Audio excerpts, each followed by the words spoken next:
Android में Firebase cloud fire store के बारे में पढ़ेंगे।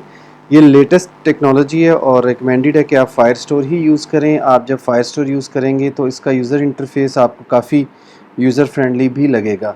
तो इसको इम्प्लीमेंट करना थोड़ा सा रियल टाइम डेटाबेस से एक दो स्टेप्स ज़्यादा है।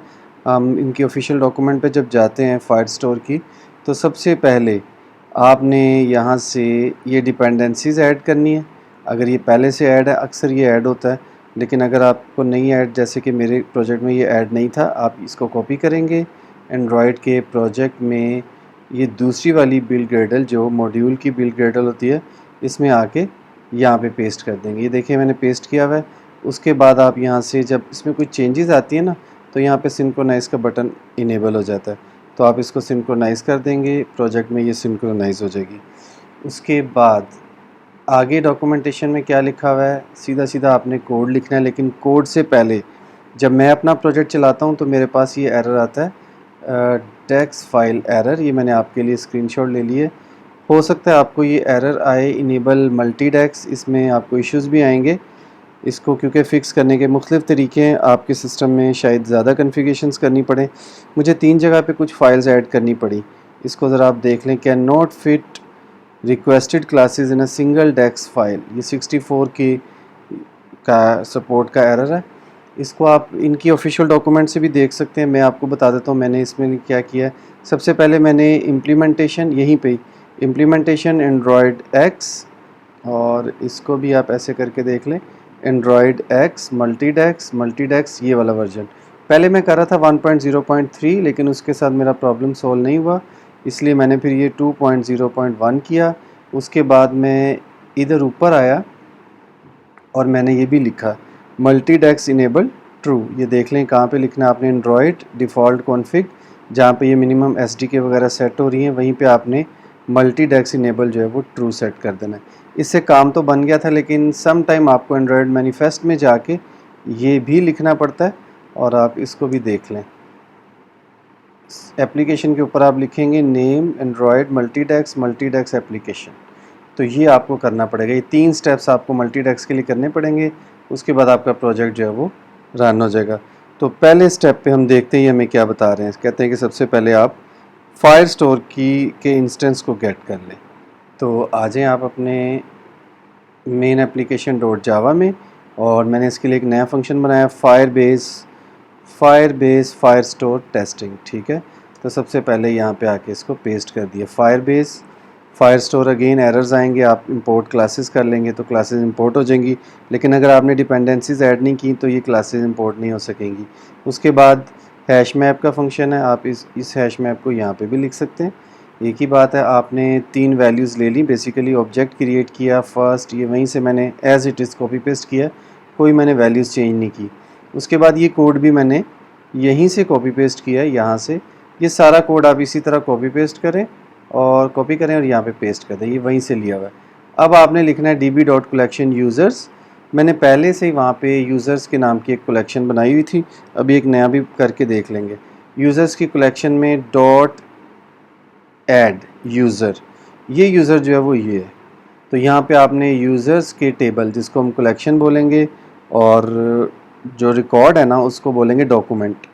ये फाइल स्टोर में यूज़र का नाम कलेक्शन होगा, यानी टेबल का नाम कलेक्शन है, और उसके अंदर जो रिकॉर्ड है उसका नाम है डॉक्यूमेंट। तो आपने यूज़र के नाम की कलेक्शन बनाई है, उसके अंदर एक रिकॉर्ड एंटर किया जिसको हम डॉक्यूमेंट बोल रहे हैं, उसका नाम यूज़र था, फर्स्ट नेम दिस, और उसके बाद ये सारा कोड खुद जनरेट होता है। मैंने आपको बताया, मैंने कॉपी पेस्ट किया है। आपके ज़िम्मे सिर्फ ये है कि आप इसको अब जब आप चलाएँगे ना, तो मैं इसको यहाँ से चलाता हूँ और 2-3 दफ़ा चलाया, वो भी आपको दिखा देता हूँ। ये मेरा न्यू प्रोजेक्ट है, उसमें फायर स्टोर डेटाबेस में आप जाएंगे, क्रिएट डेटाबेस का बटन इनेबल होगा, उसको क्लिक कर देंगे। उसके बाद टेस्ट वाले में चले जाएं आप, तो 2 ऑप्शंस आ रही होंगी, टेस्ट पे क्लिक कर दें। उसमें आने के बाद मैंने यहाँ से एक स्टार्ट कलेक्शन की, यानी नई कलेक्शन बनाई यूज़र्स के नाम की, और उसके अंदर एक रिकॉर्ड ये मैंने एंटर किया यहाँ से मैनुअली। बाकी वो जो मेरा प्रोजेक्ट चल रहा है ना, वहाँ से आ रहे हैं। अभी आप देख रहे हैं ये 1, 2 और 3। अभी एक और रिकॉर्ड एंटर करके देखते हैं, उसमें वैल्यूज़ चेंज कर देते हैं। अभी हमारी वैल्यूज़ ये हैं, इसकी जगह लिखते हैं अक्सर नज़ीर, और लास्ट नेम नज़ीर, यहाँ से अक्सर, और बॉर्न 81, ठीक है। अब इसको मैं ज़रा यहीं से रिफ़्रेश करता हूँ। तो अभी आप देखेंगे कि जो ही ये प्रोजेक्ट चलेगा, बिल्ड सक्सीडेड लिखा हुआ आ गया, रिफ़्रेश भी हो गया। तो यहाँ पे आपने देखा खुद ब खुद रिफ़्रेश हुआ। ज़रूरी नहीं है ये टॉप पे आए, ये आपको खुद ढूंढना पड़ेगा। मुझे लगता है कि हमारा जो नया रिकॉर्ड है वो ये है, ये देख रहे हैं आप। तो इस तरह ये इसकी आप आईडी भी सेट कर सकते हैं। उसका कोड अभी हम देख लेते हैं। अगर हम यहाँ पे आएँ तो .user, हाँ, यहाँ पे इसकी आईडी भी सेट हो जाएगी अगर आप अपनी मर्ज़ी की आईडी सेट करना चाहें। तो इसकी डॉक्यूमेंटेशन को मज़ीद देखते हैं। अब ये कह रहा है कि अगर आपने क्या करना है, db.collection add user on success, ये मेरा ख़्याल है सेम ही है, इसमें कोई फ़र्क मुझे लग नहीं रहा।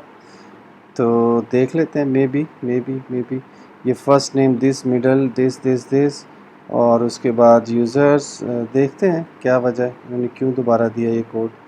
तो इस कोड को अभी हम कॉपी पेस्ट करके देख लेते हैं इसकी जगह पे, इस सारे की जगह पे नया कोड जो उन्होंने भेजा है उसको पेस्ट कर लेते हैं।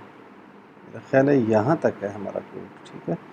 और इसको पेस्ट कर लें। फायरबेस ऑब्जेक्ट दोबारा तो नहीं बनाया, नहीं बनाया, बिल्कुल ठीक है। अब आप ये पता नहीं किस वजह से कह रहे हैं सिंक नो, इसको अभी रहने दें। हम इसको दोबारा चला के देखते हैं।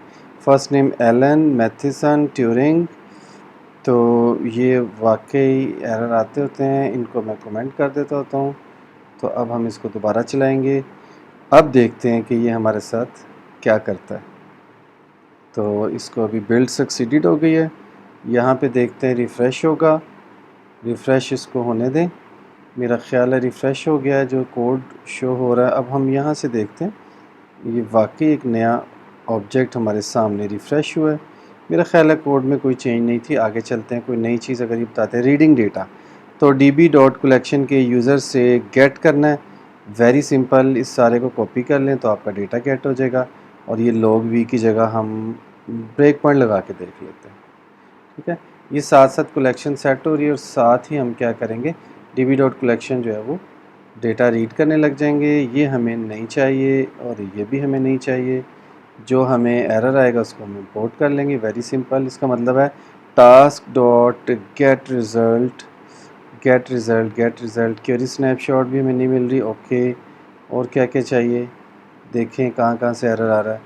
तो यहाँ पे पूरा लूप चलेगा। Document dot gate ID, document dot gate data. तो इसको हम किसी तरह भी गेट करके देख लेते हैं। System dot out dot println, और इसमें लिख देंगे हम डॉक्यूमेंट डॉट गेट डेटा। तो इधर लगाते हैं ब्रेक पॉइंट और इसको इस दफ़ा चलाते हैं ब्रेक पॉइंट की मदद से। तो यहाँ से आप डेटा गेट करके इसको खुद ही आप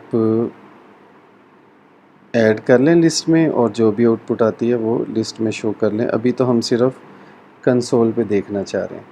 तो ये ख़ुद ब खुद ब्रेक पॉइंट इधर आना चाहिए, क्योंकि हमने, मेरा ख़्याल है कि वैल्यूज़ तो ठीक लिखी हैं और यहाँ तक इसको आना चाहिए। अभी तक तो नहीं आया, मेरा ख़्याल है आ गया। ये देखें, ये आ गया। इसको आप नेक्स्ट पे करें तो यहाँ पे कंसोल पे जाएं, तो कंसोल पे क्या लिखा हुआ आ रहा है कोई पता नहीं है। यहाँ आके देखें डॉक्यूमेंट डॉट गेट आईडी, और ये देखें ये डॉक्यूमेंट में ये कुछ ना कुछ डेटा जो है वो शो कर रहा है। कितनी दफ़ा लूप चल रहा है, बिल्कुल आ रहा है। ये देखें आप, नीचे डेटा आ रहा है। एक दफ़ा लूप चला तो ये डेटा आया, दूसरी दफ़ा ये डेटा आया। इसका मतलब डेटा बिल्कुल ठीक है। आप इस डेटा को, जैसे कि प्रीवियस लेक्चर्स में हमने उसको अडॉप्टर में सेट किया था, आप इसको अडॉप्टर में ख़ुद ब खुद सेट कर सकते हैं। आगे चलते हैं। सिक्योर योर डाटा मेरा ख्याल है काफ़ी है। तो ये हमारा आज का जो लेक्चर था ये फायरबेस फायरस्टोर के बारे में था। उम्मीद है आपको समझ आ गई होगी।